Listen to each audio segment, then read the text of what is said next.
चुनावी समर में सियासी दावपेच, सुलगते सवाल, बयानों के वार, ये है खबरों का नया अखाड़ा। नमस्कार, मैं हूं आनंद नरसिम्हा।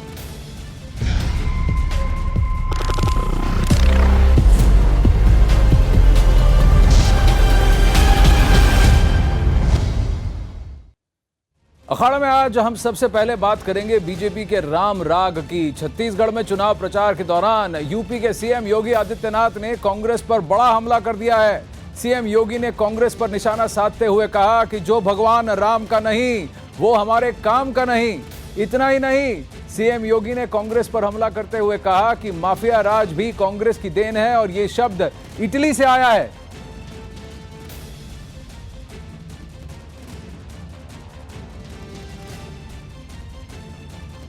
20 तारीख को है मंगलवार। मंगलवार है बजरंग बली का वार। याद रखना, बजरंग बली राम के भक्त हैं और हम सबका एक भाव होना चाहिए, जाके प्रियन राम देते ही तजिए ताहि कोटि पैरी सम यद्यपि परम स्नेही। जो राम का नहीं वो हमारे किसी काम का नहीं। जिन्होंने राम जन्मभूमि मंदिर निर्माण के मार्ग में बाधा खड़ी की है, उस कांग्रेस को हम अपना कोई वोट देकर के इसको खराब नहीं करेंगे। कांग्रेस पार्टी राम का नहीं, ऐसा कह रहे हैं योगी आदित्यनाथ, या फिर फीता विकास का काटते हैं और रैली विश्वास पर कर रहे हैं। दीपिका शर्मा जी बीजेपी से हमारे साथ जुड़ रही हैं, आशुतोष मिश्र जो वरिष्ठ पत्रकार हैं। लेकिन सबसे पहले मैं जानना चाहूंगा प्रेम शुक्ला जो हमारे साथ फोन पर हैं। प्रेम शुक्ला जी, राम राम बहुत जप रहे हैं आजकल भाजपा के नेता। भाजपा के लोग तो पहले से राम राम जपते हैं। जिनको जो है सनातन में आस्था है, हिंदुत्व में आस्था है, भारत में आस्था, उनको रामचंद्र में भी आस्था है। हाँ। जो लोग कल तक राम को काल्पनिक कहते हैं, अब तो वो भी राम राम जपने लगे हैं। कल तक जो मंदिरों में जाने वाले लड़कियां छेड़ते कहते थे, आजकल वो मंदिरों के सामने जाकर नाक रगड़ते हैं। जो कल तक जिनके गोत्र और जाति का और कुछ पता नहीं था, आजकल वो पंडित राहुल गांधी दिखते हैं। तो ये बदलाव तो उधर हुआ है। हमारा तो राम भक्त जो है, राम को हमारे जो है शास्त्र बसे हुए है। हर भारतीय जनता पार्टी के कार्यकर्ता के, भारत के सामान्य भारतीय के मन में राम का आदर्श है, उसके अंतर्मन में बसा हुआ है। तो आपका ये मानना है कि कांग्रेस पार्टी राम की नहीं है? आप ये कह रहे हैं कि कांग्रेस पार्टी राम की नहीं है? अच्छा अगर वो इसके अलग अलग मायने हैं। जो राम का नहीं वो हमारे काम का नहीं। नहीं निश्चित बताइए ना, अगर वो राम के होते तो पंडित जवाहरलाल नेहरू के 1950 के दशक में राम जन्मभूमि स्थान पर बने राम मंदिर पर ताला लगवाते। यदि वो राम के होते तो क्या डॉक्टर मनमोहन सिंह की सरकार में सर्वोच्च न्यायालय में जाकर ये शपथ पत्र दायर किया जाता कि राम काल्पनिक है? आपके सवाल है, आप कांग्रेस पार्टी के जवाब भी सुन लीजिए। अखिलेश प्रताप सिंह जी आपकी बात सुन रहे हैं। नमस्कार अखिलेश प्रताप सिंह जी। जी नमस्कार। योगी आदित्यनाथ कहते हैं जो राम का नहीं वो हमारे काम का नहीं। कहा कि अब की बार कांग्रेस को वोट नहीं देना क्योंकि कांग्रेस राम की नहीं। देखिए, अगर चुनाव प्रचार में कोई व्यक्ति राम के नाम पे वोट मांगता है और ये कहता है कि राम को जो वोट नहीं देगा वो राम का नहीं है, तो पहली बात ये कि यह आदर्श आचार संहिता का उल्लंघन है। चुनाव आयोग को तत्काल इस पे सख्त और गंभीर कार्रवाई करनी चाहिए, क्योंकि ये मॉडल कोड ऑफ कंडक्ट का वायलेशन है। और कौन राम भक्त है, कौन नाथू राम भक्त है, इसमें हमें बताने की आवश्यकता नहीं है। कुछ इस पे हम बहस में हम जाते नहीं। हम एक पॉलिटिकल पार्टी हैं, हम राजनीतिक मुद्दों पे बात करते हैं, राजनीतिक काम करते हैं, राजनीतिक जवाबदेही और जिम्मेदारी। राम हमारे लिए आस्था के विषय है, बाकी लोगों के लिए तिजारत के विषय होंगे, हुआ करें। महत्वपूर्ण ये है कि एक नेता बीजेपी के जो चुनाव प्रचार में जहां मॉडल कोड ऑफ कंडक्ट लगा हुआ ये कहते हैं कि जो राम का हमें वोट नहीं देगा, जो बीजेपी को वोट नहीं देगा और राम का नहीं देगा, ये वायलेशन है। तुरंत इस पे सख्त से सख्त जो वाजिब धाराएं बनती हैं उसमें उन धाराओं के तहत चुनाव कहिए छत्तीसगढ़ कांग्रेस से जाए चुनाव आयोग के पास और करें कंप्लेंट। प्रेम शुक्ला जी सुनिए, अखिलेश प्रताप सिंह जी क्या कह रहे हैं? आप सुनिए अखिलेश, अरे सुन लीजिए बात। अच्छा ठीक है। देखिए, चुनाव आयोग स्वयं भी संज्ञान लेता है। कोई कंप्लेंट करे या ना करे, वो तो लोग जो लोकल लोग हैं वो करेंगे ही, स्वयं भी संज्ञान लेता है। हाँ।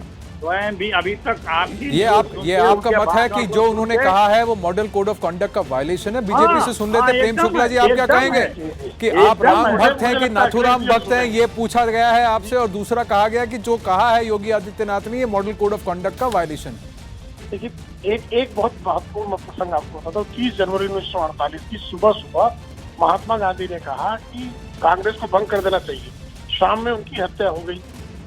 तो नाथूराम के भक्त पंडित जवाहरलाल नेहरू के चाहने वाले ही हो सकते हैं, दूसरा कोई नहीं हो सकता। एक बात। दूसरी बात करें model of code of conduct, तो भाई उसमें जा सकते हैं। और इनकी जानकारी नहीं बता दें, केरल में मुस्लिम लीग के एक इनके सहयोगी विधायक ने अल्लाह के नाम पर वोट मांगा और कहा जो हमको वोट नहीं देगा वो इस्लाम से बाहर हो जाएगा। उसके खिलाफ हाईकोर्ट ने आदेश दिया कि इसको डिस्क्वालीफाई कर दिया जाए, और कांग्रेस के प्रदेश अध्यक्ष केरल के रमेश चेन्निथला उसके समर्थन में खड़े हैं। तो जो अल्लाह के नाम पर दुरुपयोग करके वोट मांगे, वो जो है मुसलमान, क्योंकि मुस्लिम कांग्रेस की दृष्टि में वो आदर्श जो चुनाव संहिता है उसका परिपालन है। और दूसरी तरफ यदि कोई जो है सत्य बोल दे, भाई राम के मंदिर के निर्माण के मार्ग में बाधाएं खड़े करने वाले लोग कौन हैं, तो उसके लिए मॉडल कोड ऑफ कंडक्ट का हवाला दिया जाता है। फिर भी आप निर्वाचन आयोग के समक्ष अपनी बात रखने का इस लोकतांत्रिक प्रक्रिया में अधिकार है। लेकिन कृपा करके बताएं कि अल्लाह के नाम पर वोट मांगने वालों के चरण चाटने का दुष्कर्म कांग्रेस क्यों करती है?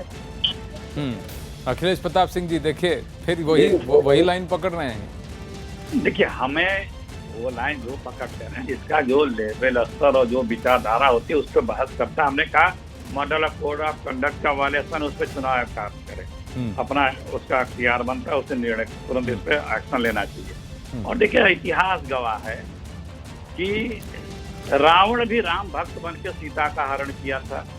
कालनेमी नामक राक्षस राम को, हनुमान को संजीवनी लाने से रोकने के लिए साधु संत का राम का भक्त बन के बैठा था। और तमाम और संत साधु, यहाँ तक कि महात्मा गांधी की हत्या करने वाला भी राम भक्त बन के सुबह उनको राम राम करके प्रणाम करके उनको गोली मारा था, जो नाथूराम है। तो ये राम का नाम राक्षसों ने भी, राम के नाम का दुष्टों ने भी राम का नाम का प्रयोग किया है। और ये जान लीजिए, और वो दुष्ट समझ जाते हैं वो जो आतताई और वो जो आसुरी शक्तियां हैं वो प्रेम शुक्ला कुछ कह रहे हैं और वो परेशान होते हैं। वो देखिए, राम का नाम तो आसुरी शक्ति, प्रेम शुक्ला जी कुछ कह रहे हैं, उसी का आसरा लिया, बस हो गया। हम राजनीतिक व्यक्ति हैं, हमने बात कर दी, मैंने ये भी बता दिया कि राम भक्त बन करके सीता का भी हरण करने वाला रावण को राम भक्त बनना। तो अभी किसने राम का चोगा अचानक ओढ़ लिया है, इस बात पर फिर से बहस छिड़ जाएगी। प्रेम शुक्ला जी, अखिलेश प्रताप सिंह जी, धन्यवाद। मैं जरा दीपिका शर्मा जी और आशुतोष मिश्रा से पूछना चाहूंगा। दीपिका शर्मा जी, कौन राम भक्त बन रहा है, कौन राम का चोगा ओढ़ रहा है, कौन रावण है यहाँ पर? देखिए आनंद जी, पूरे देश ने देखा कि किस प्रकार से जैसे ही चुनाव आते हैं, खासतौर पे गुजरात का चुनाव आपने देखा, कर्नाटक का देखा, अब यहाँ पे जो 5 राज्यों के चुनाव हैं, खासतौर पे मध्य प्रदेश, छत्तीसगढ़, राजस्थान, जहाँ पे मुस्लिम मेजॉरिटी बहुत कम है, लेस देन 10% है, और हिंदू मेजॉरिटी जो है वो मोर देन 90% है। आपने देखा किस प्रकार से राहुल गांधी जो है मंदिर मंदिर जा रहे हैं और ये बोल रहे हैं कि ये मैं तो शिव भक्त हूँ, मैं तो राम भक्त हूँ, मैं तो इन भगवान का भक्त हूँ, मैं तो उन भगवान का भक्त हूँ। मैं आपको याद दिलाना चाहूँगी कि यही कांग्रेस पार्टी थी, यही कपिल सिब्बल थे जो कोर्ट में कहते हैं कि अयोध्या का जो मामला है वो 2019 के बाद होना चाहिए था। यही मणिशंकर अय्यर हैं, यही शशि थरूर है जो कहते हैं कि हिंदू तो आतंकवादी होते हैं और अगर मोदी जी दोबारा पावर में आए तो भारत जो है वो पाकिस्तान बन जाएगा, हिंदू पाकिस्तान, हिंदू तालिबान।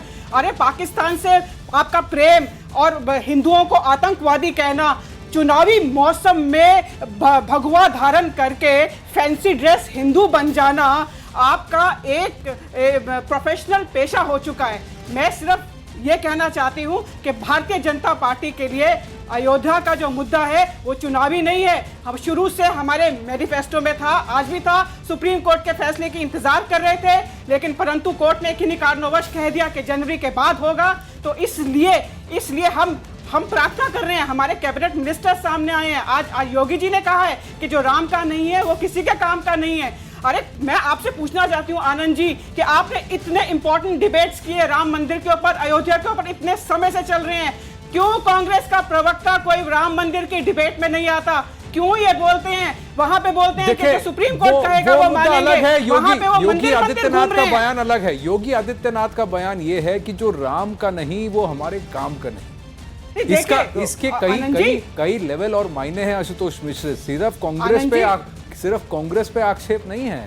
आनंद ये जी, जाकर जनता को ये कहना है कि अगर आप राम मंदिर का समर्थन नहीं करते तो हमें आपकी जरूरत नहीं है। भारतीय जनता पार्टी इसमें एक बड़ी इंटरेस्टिंग बात आप है। अच्छे हिंदू नहीं हैं, आप अच्छे हिंदुस्तानी नहीं हैं, आप अच्छे देशवासी नहीं हैं अगर आप राम मंदिर का समर्थन नहीं करते, क्योंकि आप ये कह रहे हैं कि जो राम का नहीं वो हमारे काम का नहीं।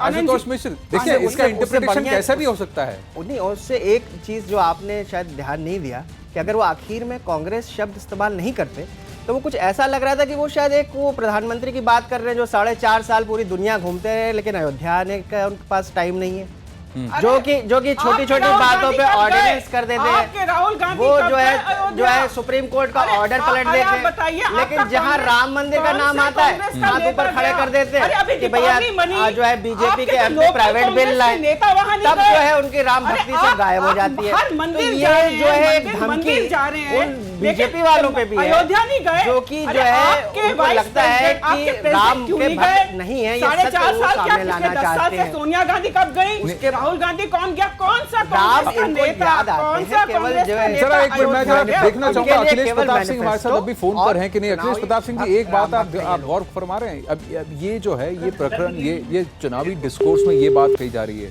चलिए अखिलेश प्रताप सिंह जी का फोन नंबर वहां कट गया। मैं जरा एक बार और योगी आदित्यनाथ के बयान को चलाना चाहूंगा। सुनिए जरा गौर से कि योगी आदित्यनाथ का टोन क्या था और उनका मतलब क्या था। आप बताइए इसमें से आप खुद क्या निष्कर्ष निकालेंगे। जरा एक बार और सुनते हैं योगी आदित्यनाथ। 20 तारीख को है मंगलवार है बजरंग बली का वार। याद रखना, बजरंग बली राम के भक्त हैं और हम सबका एक भाव होना चाहिए।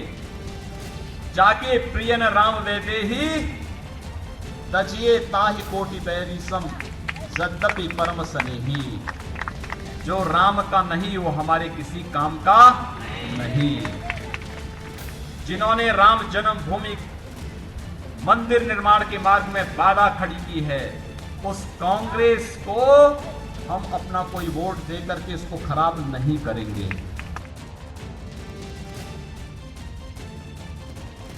वहीं अगर बात करें योगी आदित्यनाथ की और इसी चुनावी मुद्दे और इसी माहौल पे अगर बात करें तो महाराष्ट्र में समाजवादी पार्टी के अध्यक्ष अबू आजमी की मुसीबतें बढ़ सकती हैं। यूपी के सीएम योगी आदित्यनाथ के खिलाफ गलत भाषा का इस्तेमाल करने के आरोप में उन पर आजमगढ़ में एफआईआर दर्ज की गई है। एक कार्यक्रम के दौरान आजमगढ़ शहर का नाम बदले जाने के सवाल पर अबू आजमी भड़क गए और उन्होंने सीएम योगी आदित्यनाथ पर हमला बोल दिया। लेकिन सीएम पर हमले से नाराज उनके समर्थकों ने अबू आजमी के खिलाफ शिकायत दर्ज करवा दी।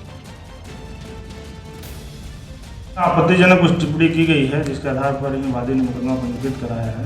तो जो भी सबूत होगा, जो साक्ष्य होंगे, उसके आधार पर आगे हम कार्रवाई करेंगे। यूपी के कई शहरों के नाम बदलने पर आपत्ति दर्ज करवाते हुए समाजवादी पार्टी के नेता अबू आजमी ने मुख्यमंत्री योगी आदित्यनाथ के लिए आपत्तिजनक भाषा का इस्तेमाल किया था। सुनिए इसको।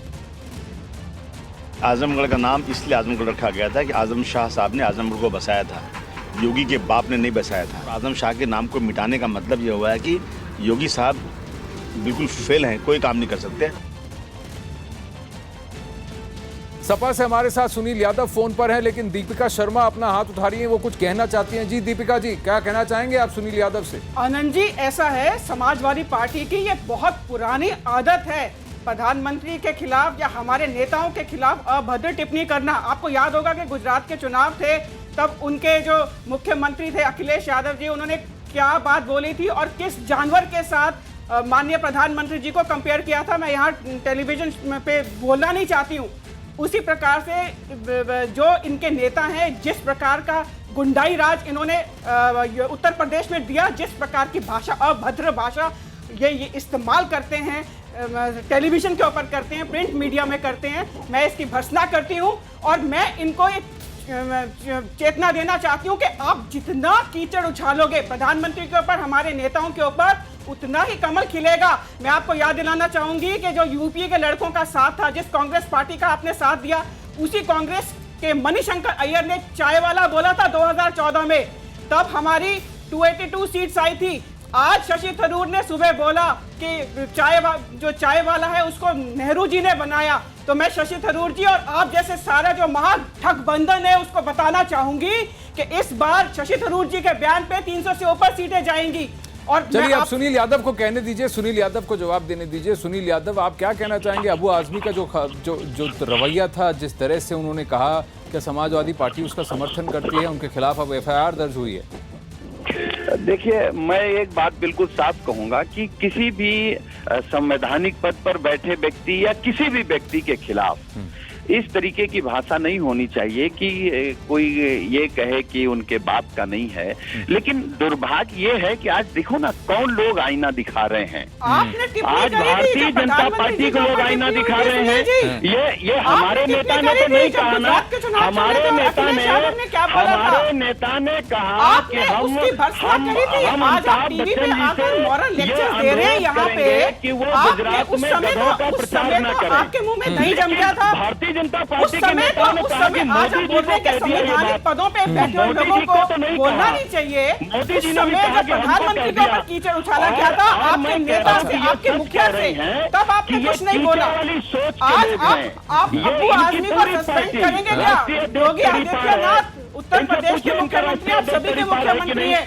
और इनसे देखिए, पहले इनसे कहिए कि चुप रहें। जब ये बोल रही थी तो मैं नहीं बोला। संस्कार वाली पार्टी अगर है तो थोड़े संस्कार सीख भी लेना ये लोग, अच्छी बात होगी। मेरे प्रश्नों का भी कोई जवाब देंगे ना सुनील यादव जी? मैं आपके जवाब दे रहा हूँ ना, आपके तड़ी पार अभ्यास का जवाब दूं या प्रधानमंत्री जी कहते हैं या ये बताइए ना, ये किसने कहा कि ये सुंदर का गठबंधन है? ये किसने कहा? कितनी सीटें आपकी रह गई हैं? आप ये देखिए, सुनिए, आपके प्रधानमंत्री को हरा के भेजेंगे। कीचड़ उछालना चाहते उछालिए। अभी प्रोग्राम में बोल रहे थे कि संवैधानिक पदों पे बैठे लोगों पे नहीं करना चाहिए। आप भूल गए कि हमारे राष्ट्रीय अध्यक्ष राज्यसभा के मेंबर भी हैं। अच्छा दीपिका जी, सुनील यादव जी, एक मिनट। राकेश त्रिपाठी बीजेपी से हमारे साथ फोन पर जुड़ रहे हैं। त्रिपाठी जी, एक मिनट, क्योंकि अबू आजमी का एक और नया रिएक्शन आया है। FIR दर्ज होने के बाद अबू आजमी क्या कहते हैं, आइए सुनते हैं। आजमगढ़ पुलिस ने अबू आसिम आजमी पर FIR दर्ज की है। हमारे साथ अबू आसिम आजमी हैं। आपने भावनाओं को दुखाया है, इसलिए आपके ऊपर मामला दर्ज किया गया। मुझे नहीं लगी कि ये इस देश में लोकतंत्र खत्म हो गया है। जो श्री मोदी जी की वाह करेगा वो देश प्रेमी होगा। जो श्री मोदी जी की जो है कार्य प्रणाली के खिलाफ या उनके आइडियोलॉजी के खिलाफ कोई बात करेगा, वो जो है देशद्रोही हो जाएगा, वो क्रिमिनल हो जाएगा, उस पर केस दर्ज हो जाएगा। इस देश में 1947 में डेमोक्रेसी आ चुकी है और स्पीच एंड एक्सप्रेशन का कानून मुझे इजाज़त देता है कि मैं आसमान की ऊंचाई पर बैठे हुए इंसान के खिलाफ भी पूरी ताकत से बोल सकता हूं। अब उन्होंने ये भी कहा है सुनील यादव कि वहां का जो थानेदार है वो बिक गया है। उन्होंने इस तरह से ये कहा है कि वो जो है बीजेपी और गवर्नमेंट से इन्फ्लुएंस होकर के ये FIR दर्ज कर रहा है। जो भी बीजेपी के खिलाफ आवाज उठाता है उस पर एंटी नेशनल का लेबल लगा दिया जाता है। लेकिन आजम खान ने जिस तरह की भाषा का प्रयोग किया कि आजमगढ़ किसी के बाप का नहीं है, योगी के बाप का नहीं है, ये जरूरी नहीं, आप भी मानिए। नहीं आनंद जी, मैं ये कह सकता हूँ कि इस देश का या भारतीय राजनीति का दुर्भाग्य है कि भारत छोड़ो आंदोलन का विरोध करने वाले लोग आज सर्टिफिकेट बांट रहे हैं कि कौन देशभक्त है, कौन देशभक्त नहीं है। मैं इनके इतिहास में नहीं जाना चाहता हूँ, लेकिन मैं एक चीज पूछ रहा हूँ कि योगी जी कोई नया काम करके नाम रख सकते हैं कि नहीं? नाम बदल सकते हैं, ये सरकार का अधिकार है। देखिए हिस्ट्री को भी परख कर बोलना जरूरी है। सुनील यादव जी, देखिए आप अगर ये बात करेंगे कि इन लोगों ने भारत छोड़ो आंदोलन का विरोध किया था, तो आप हेगडेवार की जो जिस रैली में वो शामिल थे उन्होंने क्या किया, आरएसएस की हिस्ट्री को भी आप थोड़ा घुमा फिरा के कह रहे हैं। पर राकेश त्रिपाठी आप क्या कहना चाहेंगे? सुनील, नहीं, अरे देखिए मैं क्या कह रहा हूँ, मैं ये कह रहा हूँ कि पॉलिटिकल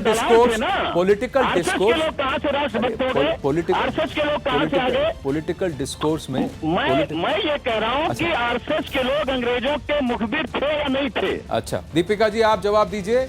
दीपिका जी आप जवाब दीजिए, जो अंग्रेजों के मुखबिर थे वो दूसरों को क्या संस्कार सिखाएंगे, दूसरों से क्या कहेंगे, शालीनता सिखाएंगे? जो राष्ट्रद्रोही पहले ही थे, जो आजादी की लड़ाई में अंग्रेजों के साथ थे, वो आज बताएंगे कि कौन। देखिए या तो आपने वो हिस्ट्री पढ़ी है जो आपको बताई गई है, जो लेकिन वो हिस्ट्री नहीं पढ़ी जो आपको जाननी चाहिए। पर दीपिका जी आप जवाब दीजिए।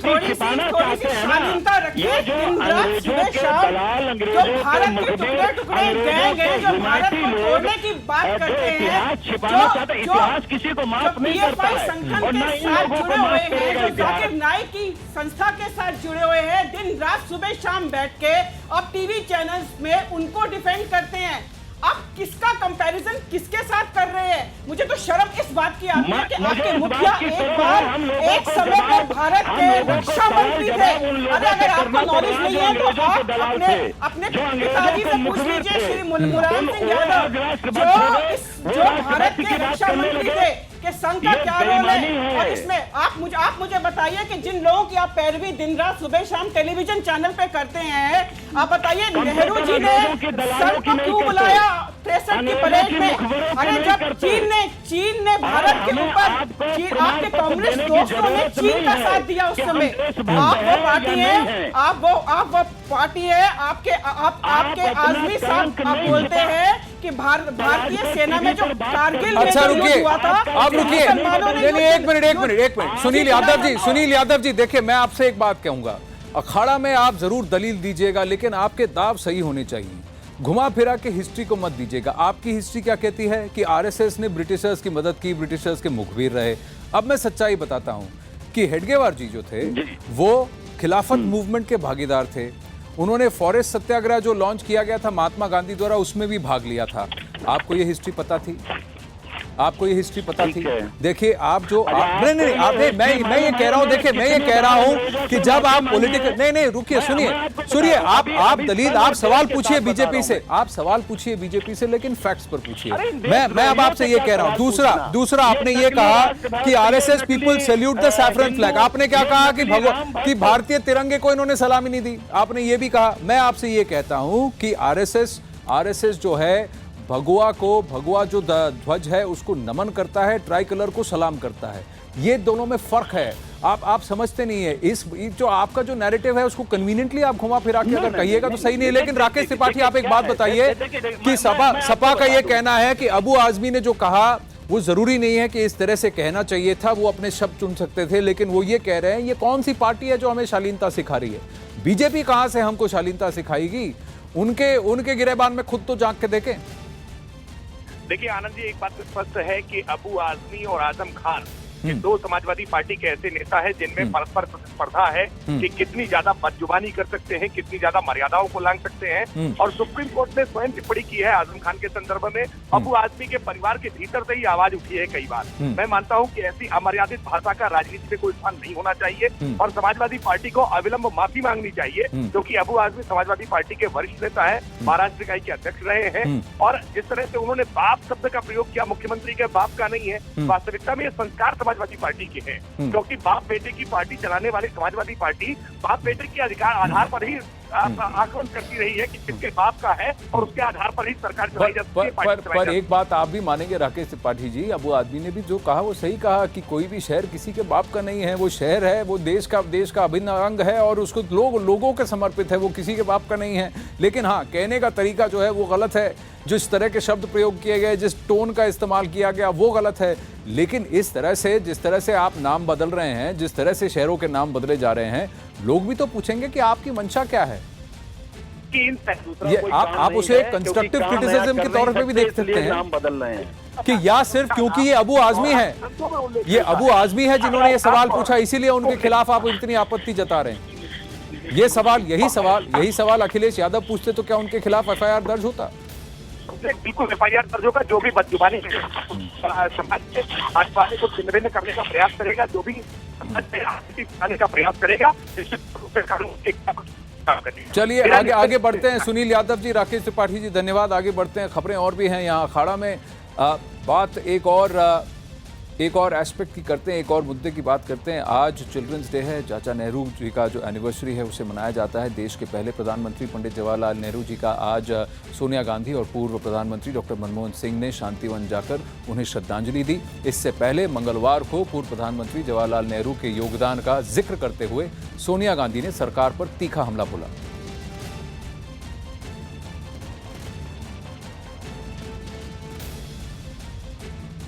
छत्तीसगढ़ चलते हैं, राहुल गांधी रैली एड्रेस कर रहे हैं। क्योंकि कानून में साफ लिखा था कि जमीन किसान की है, जमीन गरीब की है, जमीन आदिवासी की है, और अगर उससे जमीन ली जाएगी तो बिना पूछे जमीन नहीं ली जा सकती। और अगर किसान ने हाँ बोला, आदिवासी ने हाँ बोला, अपनी जमीन देने के लिए हाँ बोला, तो फिर मार्केट रेट से 4 गुना ज्यादा पैसा उसके बैंक अकाउंट में डालना ही पड़ेगा।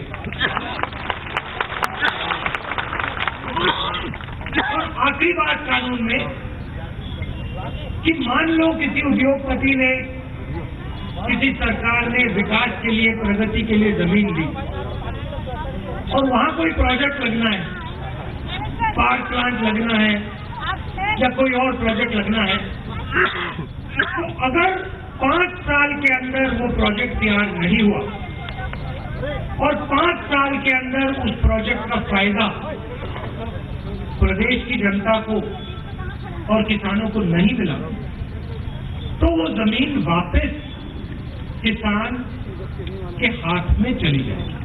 ये साफ लिखा था। और जब हमने कानून पास किया था, मुझे याद है, पहले सब लोग किया, मेरे बारे में प्रेस के मित्रों ने बहुत लंबी कहानियां लिखी कि राहुल गांधी विकास का विरोध कर रहा है, किसानों की जमीन बचा रहा है, आदिवासियों की जमीन बचा रहा है। मगर जब कानून लागू हुआ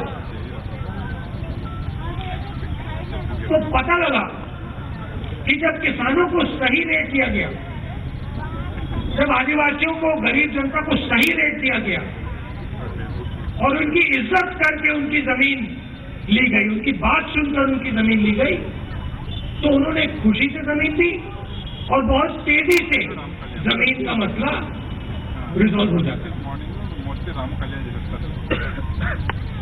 सुषमा स्वराज जी पार्लियामेंट में बैठी, मुझे याद है वो दिन, मुस्कुराते हुए उन्होंने इस बिल का समर्थन किया।